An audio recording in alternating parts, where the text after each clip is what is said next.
आप सभी को मेरा नमस्कार। मैं हूं डॉक्टर कीर्ति शर्मा और आज मैं आपसे बात करूंगी म्यूकरमाइकोसिस के बारे में। तो सबसे पहला क्वेश्चन आता है कि म्यूकरमाइकोसिस आखिर है क्या? ये एक फंगल इन्फेक्शन है जो कि म्यूकरमाइसिटीज नाम की फंगस से होता है और इस फंगस को हम नॉर्मली ब्लैक फंगस के नाम से जानते हैं।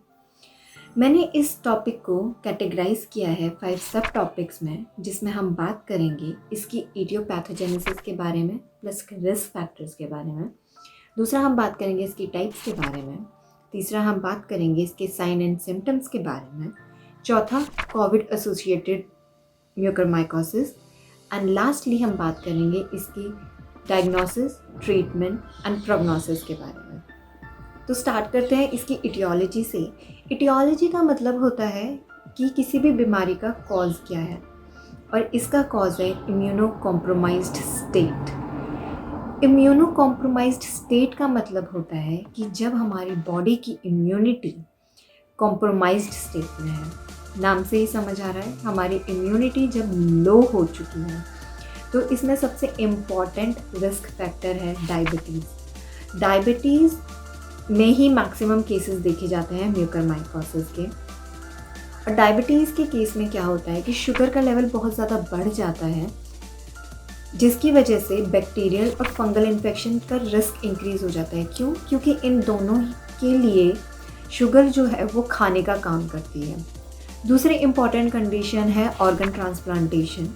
ऑर्गन ट्रांसप्लांटेशन में हम बाहर से किसी ऑर्गन को बॉडी में फिट कर रहे होते हैं, ट्रांसप्लांट कर रहे होते हैं। तो हमें बॉडी की इम्यूनिटी को कम करना होता है ताकि वो आने वाले ऑर्गन को रिजेक्ट ना कर दे। इसलिए ऐसी दवाइयाँ दी जाती हैं जिनसे इम्यूनिटी कम हो जाती है। तो इन कंडीशंस में जो है वो रिस्क इंक्रीज़ हो जाता है।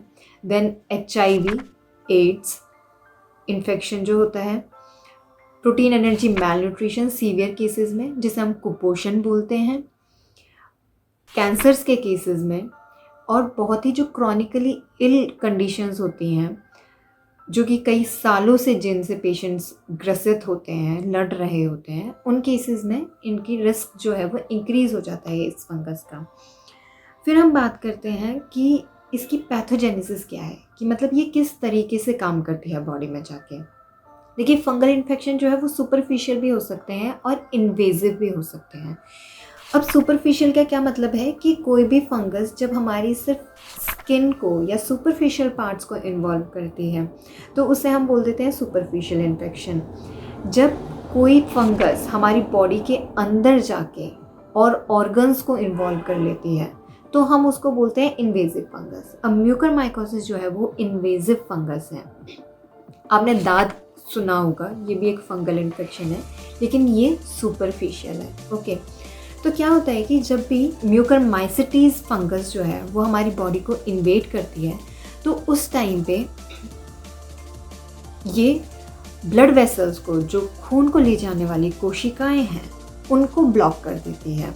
ये किस तरीके से ब्लॉक करती है? ये एक फिलामेंटस फंगस होती है, मतलब फिलामेंट्स की फॉर्म में होती है, थ्रेड की तरह समझ लीजिए, और ये बॉल जैसा स्ट्रक्चर बना लेती है जिस वजह से ये वेसल्स को ब्लॉक कर देती है। अब एक बार अगर वेसल्स ब्लॉक हो गई तो उसके आगे जो है वो खून जा नहीं पाएगा।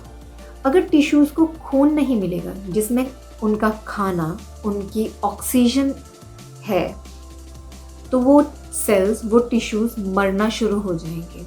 और जैसे जैसे वो टिश्यूज़ मरेंगे उनका कलर जो है वो काले रंग का पड़ने लग जाएगा, जिसे हम नेक्रोटिक टिश्यू या गैंग्रीन बोलते हैं। ठीक है, ये बॉडी के किसी भी पार्ट पे ये चीज़ अप्लाई होती है।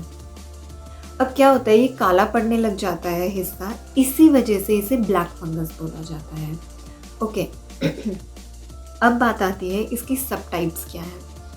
टाइप्स में अगर हम देखें तो सबसे इम्पॉर्टेंट, सबसे कॉमन या सबसे डेडली ये है राइनो सेरेब्रो ऑर्बिटल म्यूकरमाइकोसिस।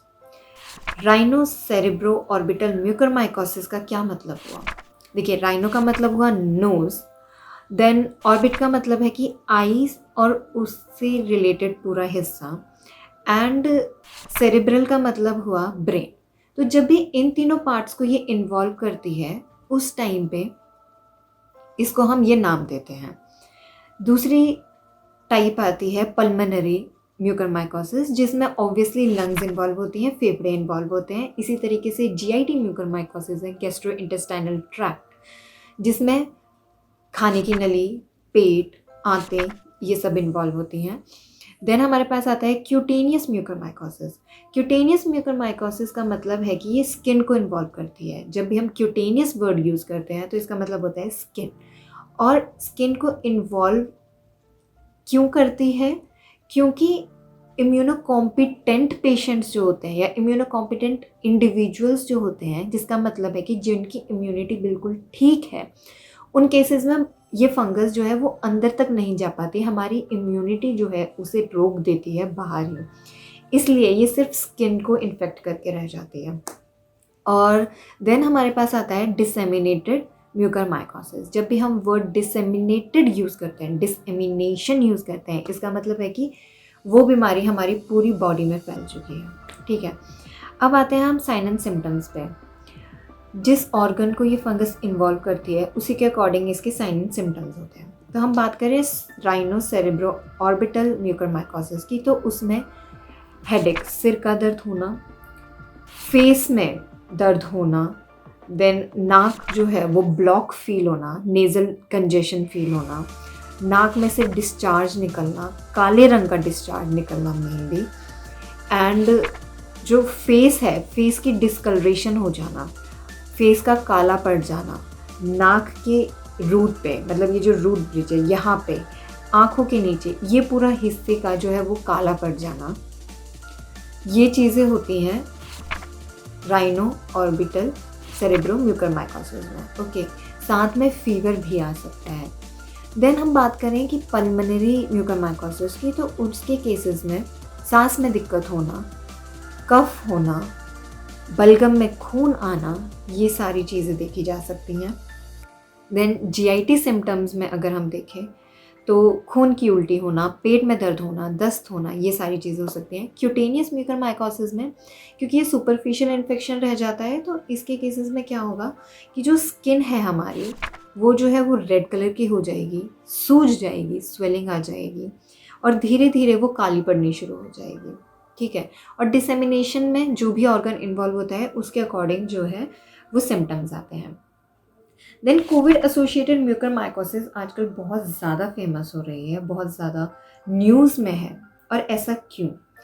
देखिए, जो कोविड के बाद पेशेंट्स ठीक होते हैं, मतलब पोस्ट कोविड रिकवर्ड पेशेंट्स जो हैं, मेनली मैं बात कर रही हूँ मॉडरेट और सीवियर केसेस की, जो कि हॉस्पिटल में ट्रीट किए जाते हैं, उन केसेस में स्टेरॉइड्स दिया जाता है। कोविड के ट्रीटमेंट के लिए स्टेरॉइड्स यूज़ किया जा रहा है, जिस वजह से हमारी बॉडी की जो इम्यूनिटी है वो कम हो जाती है। देखिए, स्टेरॉइड्स जो है वो बहुत अलग अलग तरीके से काम करता है, अलग अलग यूजेस हैं स्टेरॉइड्स के, लेकिन बहुत प्रोमिनेंट यूज़ है इम्यूनिटी को कम करना या किसी भी इन्फ्लेमेशन को रोकना। आप यूँ कह लीजिए कि इम्यूनिटी को कम करना उसका एक साइड इफ़ेक्ट है। तो जब भी हम स्टेरॉइड्स यूज़ करते हैं हमारी बॉडी की इम्यूनिटी कम हो जाती है, जिस वजह से म्यूकरमाइकोसिस के चांसेस बहुत ज़्यादा बढ़ गए हैं कोविड के पेशेंट्स जो रिकवर हुए हैं उन केसेस में। ठीक है, अब हम डायग्नोसिस और ट्रीटमेंट की अगर हम बात करें तो देखिए, डायग्नोसिस से किया जाता है बायोप्सी से। बायोप्सी क्या कि जो भी हमारा एरिया इन्वॉल्व हुआ है वहाँ से जांच के लिए टुकड़ा लिया जाता है, देन उसे पैथोलॉजी लैब में भेजा जाता है और उसके बाद हमारे पास रिपोर्ट आती है। ठीक है, तो ये इसका डायग्नोसिस है कि किस तरीके से पता लगाया जाता है कि ये बीमारी क्या है। देन हमारे पास आता है ट्रीटमेंट जो है उसमें हम एंटी फंगल्स देते हैं, जिसमें मेरी एम्फोटेरिसिन बी है, एंड हम सर्जिकल डिब्राइडमेंट करते हैं। अब सर्जिकल डिब्राइडमेंट का क्या मतलब है कि सर्जिकली हम उस पार्ट को रिमूव करने की कोशिश करते हैं जो कि इन्वॉल्व हो चुका है। और लास्ट लेकर हम बात करें प्रोग्नोसिस के बारे में। देखिए, प्रोग्नोसिस जो है म्यूकरमाइकोसिस का वो बहुत ही बेकार है, क्योंकि ये एक इन्वेजिव फंगस है और ये हमारी पूरी बॉडी को इन्वॉल्व करने की क्षमता रखती है। तो इसका प्रोग्नोसिस जो है वो बेकार है, इसमें मरने के चांसेस बहुत ज़्यादा बढ़ जाते हैं।